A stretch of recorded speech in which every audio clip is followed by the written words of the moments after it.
السلام علیکم۔ پاکستان ایک بہت بڑا خواب تھا، مگر وہ بڑا خواب چھوٹے لوگوں کے ہاتھوں چلا گیا۔ وہ خواب کیا تھا؟ وہ خواب تھا کہ یہاں ایک اسلامی مملکت قائم ہوگی۔ آپ سوچ رہے ہوں گے جہاں 50 پہلے تھیں تو یہاں یہ ایک اور ہو جائے گی تو اس سے کیا فرق پڑنا تھا، مگر بدقسمتی سے دنیا میں اس وقت جتنے بھی مسلمان ملک ہیں ان میں سے کسی ایک میں بھی اسلام اپنی صحیح حالت میں پریکٹس نہیں ہو رہا، بطور دین، بطور نظام، ریاستی سطح پر اس کا کسی ایک ملک میں بھی وجود نہیں ہے۔ تو پاکستان، آپ نعرے سے یہ اندازہ لگا سکتے ہیں نا کہ پاکستان کا مطلب کیا، لا الہ الا اللہ۔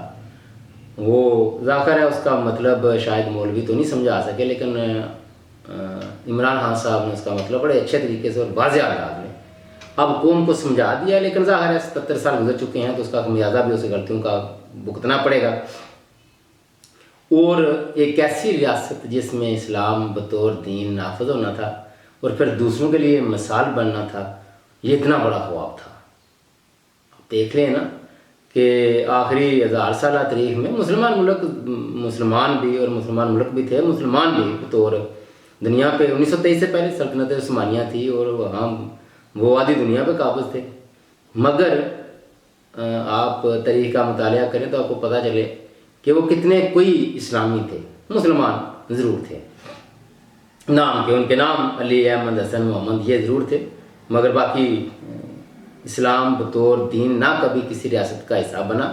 وہ دور اول میں ہی تھے، اس کا آغاز آپ صلی اللہ علیہ وسلم سے ہوا، نقطہ عروج حضرت عمر فاروق رضی اللہ تعالیٰ عنہ تک پہنچا، اس کے بعد پھر آپ کی شہادت کے ساتھ ہی وہ زوال پذیر ہونا شروع ہو گیا، پھر خلافت ملوکیت میں بدلی، باقی ساری ہسٹری ہے۔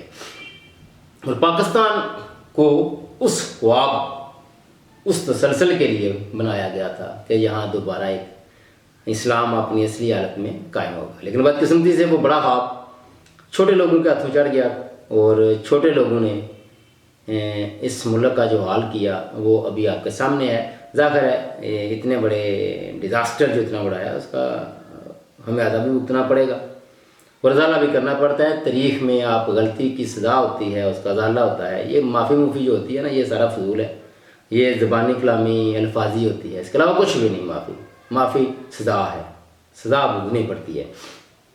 تو ابھی آپ کو خان صاحب نے، عمران خان نے خود، وہ جیسے بھی تھے جب سیاست میں آئے تو اس کے بعد ان کی زندگی ایک بہترین مقصد کے لیے گزری اور وہ ابھی بھی ایک اچھے مقصد کے لیے ہی جیل میں ہے، اور اس کے لیے پاکستانی قوم باہر لو سطح تک تیار ہی نہیں۔ 40% شرح خواندگی، اور پھر اقوام متحدہ کی ایک بڑی پرانی رپورٹ ہے، آج سے 35 سال پرانی تقریباً، کم از کم میں کہہ رہا ہوں یہ اتنی ہے، اس سے 1-2% اس میں کوئی اونچ نیچ ہوگی، لیکن جو حالات پاکستان کے ہیں آپ کو وہ رپورٹ سن کر سمجھ آ جائے گی کہ وہ اسٹل اسی طرح ہی ہیں۔ وہ کیا تھی کہ پنجاب کے تقریباً 32-35% ایریاز پر مخصوص لوگوں کا قبضہ ہے۔ خیبر پختونخوا میں وہ کوئی 45 کے لگ بھگ تھا، اور سندھ میں 65% رقبے پر وہ چند مخصوص خاندان قابض تھے، اور بلوچستان کے 95% رقبے پر چند مخصوص وہ سردار غاصب تھے، اور غاصب ہیں، اب بھی قابض ہیں، یہ حالات ہیں۔ اور اب اگر پنجاب میں کچھ زیادہ تھوڑی سی تیزی سے بہتری آئی ہوگی تو وہ 35 سے 30 رہ گئی ہوگی۔ اس طرح خیبر پختونخوا میں بھی کچھ بہتری ہوگی، وہ 45 سے 40 پہ 38 پہ ہو گئے۔ سندھ میں میرا نہیں خیال وہ اسی طرح 65% کے لگ بھگ ہی ہوگا، یا 65 سے 60 ہو گئی ہوگی۔ بلوچستان میں 95 سے 90 ہو گئی ہوگی، اس سے زیادہ کوئی فرق نہیں پڑا ہوگا۔ یہ تو تھا وہ جو زمینیں ہیں، رقبہ ہے، جغرافیائی جو صورتحال ہے اس پہ غاصب لوگ۔ اسی طرح کی ایک اور رپورٹ غالباً 92 کے لگ بھگ روزنامہ جنگ میں، یہ میں چیزیں وہ آپ کو بتا رہا ہوں جو میں نے خود پڑھی، رپورٹ ہوتی دیکھی پڑھی، اور انٹرنیشنل اداروں کی رپورٹ، اور ایک پاکستان کا بڑا معتبر اخبار، سب سے بڑا اخبار تھا جنگ۔ میرے روزنامہ جنگ میں ایک ان کے جو سنڈے میگزین ہوتا تھا نا، اس میں چھپا تھا کہ پاکستان کے جو ٹاپ بیوروکریٹ ہیں، ملٹری جنرلز ہیں، ٹاپ پولیٹیشین ہیں، وہ چاہے کسی بھی سیاسی جماعت سے تعلق رکھتے ہوں، ان کا آپس میں کہیں نہ کہیں کوئی رشتہ ہے۔ یہ بھی آج سے تقریباً 33 سال پرانی، اور وہ رشتہ داریاں اور کتنی مضبوط ہوئی ہوں گی، یا اس میں کچھ اور اضافہ ہو گیا ہوگا اور چند لوگ اس میں اس رشتہ داری میں اور شامل ہو گئے ہوں گے۔ یعنی آپ کی ٹاپ کی بیوروکریسی، آپ کے ٹاپ کے سیاستدان، اور اسی لیے پاکستان میں جو احتساب کا عمل ہے وہ کبھی بھی اپنے نقطہ انجام تک نہیں پہنچا۔ وجہ یہ سارے کے سارے آپس میں رشتہ دار ہیں، اور سارے کے سارے پاکستان کی ایک ایک انچ پر قابض بھی ہیں۔